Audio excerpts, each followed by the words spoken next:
During this particular festival, the author gives us a situation he wants us to consider. And in Jerusalem, by the sheep gate, there was a pool called in Hebrew Bethzatha. You can see it on your notes, verse 2.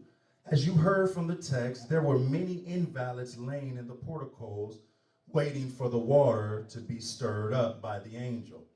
Some of these invalids were blind, some were lame, and some were paralyzed. There lay one invalid in particular who had been ill for 38 years. This invalid had been laying in the porticos by this pool, wanting and waiting to be healed for a long time. John doesn't give us information as to how this man got to the pool day after day. We don't know if it was one of his family members or his friends that carried him to the pool every day. All we know is that this invalid wanted to be made well. But he not only needed physical healing, he needed to be healed emotionally and spiritually. Yes. Can you imagine the emotional and spiritual pain this man had been going through? First of all, he couldn't walk because he was paralyzed. Secondarily, he was constantly being brought back to the porticos day after day, night after night. Yes. He may have even spent some nights there. But he's been waiting and waiting and waiting. 38 years. He had to be thinking to himself, when will my healing come? When will my breakthrough come? When will somebody come and help me? When will God show up in my situation? If we're honest with ourselves, all of us are invalids. Why? Because first of all, we was born in sin and shaped in iniquity. But thanks be to God who provided a way for our sinful condition. Give God a hand praise for that. Give God a hand praise. Amen. There are many people today, Christians and non-Christians, that come to church as invalids. Instead of laying in the porticos of Jerusalem, wanting and waiting to be made well, we are sitting in the pews of American churches, wanting and waiting to be made well. There are invalids or sinners sitting in the pews of the church every Wednesday and Sunday who are blind, lame, and paralyzed physically, emotionally, and spiritually. Instead of laying by the pool of Bethzatha, we are laying by the pool of depression, despair, and despondency. And we are asking the same questions. When will my healing come? When will my breakthrough come? When will somebody come and help me? When will God show up in my situation? Now, don't misunderstand me. If you are suffering from a physical, emotional, or spiritual condition that's not allowing you to walk right, talk right, think right, or eat right, I'm not calling you an invalid personally. I just want to tell what the text says. These people were viewed in a certain type of way. During the Bible days, these people were considered the outcasts of society. They were considered worthless to the society. And all they wanted to do was be made well so that they can be accepted back into the society. The emotional and spiritual pain of an invalid. Can you feel it? Can you feel it? In today's society, people are viewed just like these people in our story. People are considered invalids because of some physical ailment. People are considered invalids because of some emotional problem. Even some Christians are considered to be spiritual invalids by their brothers or sisters in Christ. I call them the superior spirituals because they view themselves as being above and the invalids beneath them. Can you agree with me that people who suffer from these issues are considered the outcasts of society today? Can you agree with me? Can we say that Mr. Oberhansley in our introduction was an outcast of society? Let's be honest. Any one of us could have been Mr. Oberhansley. All it takes could have took is one click, and we could have flipped out.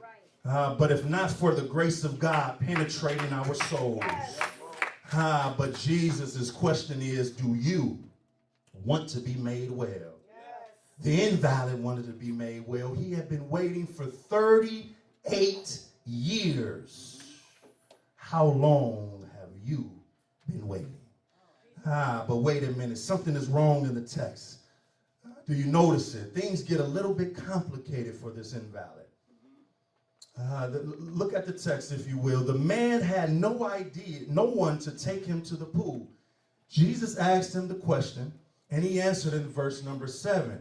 He says, "Sir, I have no one to put me into the pool when the water is stirred up. And while I am making my way, someone else steps down ahead of me." Now, this man had been laying by the pool in his condition for years. He needed some help. He wanted to be made well. He was laying by the pool of Bethzatha. You heard it. You have to give this man some props because he was persistent. You also have to give some props to the people who helped him to the pool. Like I said before, John doesn't give us information as to how this man got to the pool, but somebody helped him because he couldn't help himself. Are you persistent in wanting to be made well from your invalidness? Are you constantly helping yourself or your family members and friends to the pews of the church? But you should be asking yourselves a question right now, and that is, where in the world did his people go? Where did they go? Why did they just drop him off and leave him there? They knew he needed help. They knew he couldn't get to the pool by himself. We gave him some props for bringing him to the pool and landing in the porticos, but they left him there to fend for himself. They left him there in his physical, emotional, and spiritual condition. Can you picture it? He's constantly squirming and scraping and striving to get himself to the pool. I often wonder how close he got to actually jumping in. Are we helping our family members or friends to the pool of baptism? Or are we just letting them sit in the pews of the church to fend for themselves? Do we notice their invalidness? Do we notice their pain? Do we notice that they need to be made well? I thank God for the people who don't give up on their family or friends. I thank God for the persistent people who doesn't want to see their loved ones separated from the love of God. Give those people a hand praise, if you will. Give them a hand praise. The persistent people. But here's the thing. I often wonder what's the reason why we don't notice the pain and suffering of others. Why are we blinded to the plight of others? Is it because we are laying on our own emotional and spiritual mats? This man had an excuse as to why he wasn't made well. He couldn't walk.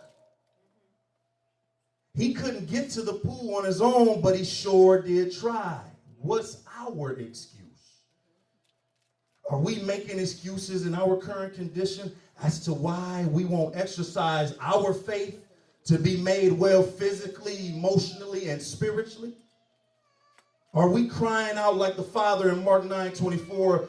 Bible readers, you remember it, where the Father said, "Lord, I believe, but help my unbelief." But Jesus' question is, do you want to be made well? This invalid wanted to be made well. He had been waiting for 38 years. And here's why I wanted to read the omitted verse number 4.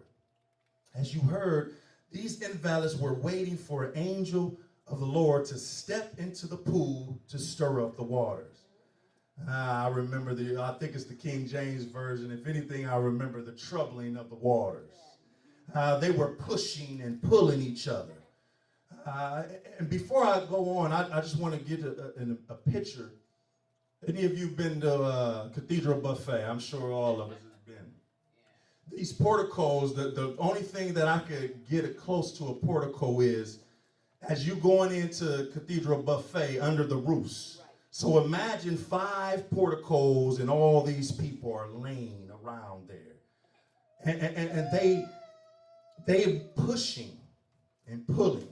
They're sitting and standing, leaning and laying on each other. All these were wanting and waiting to be healed. And guess what?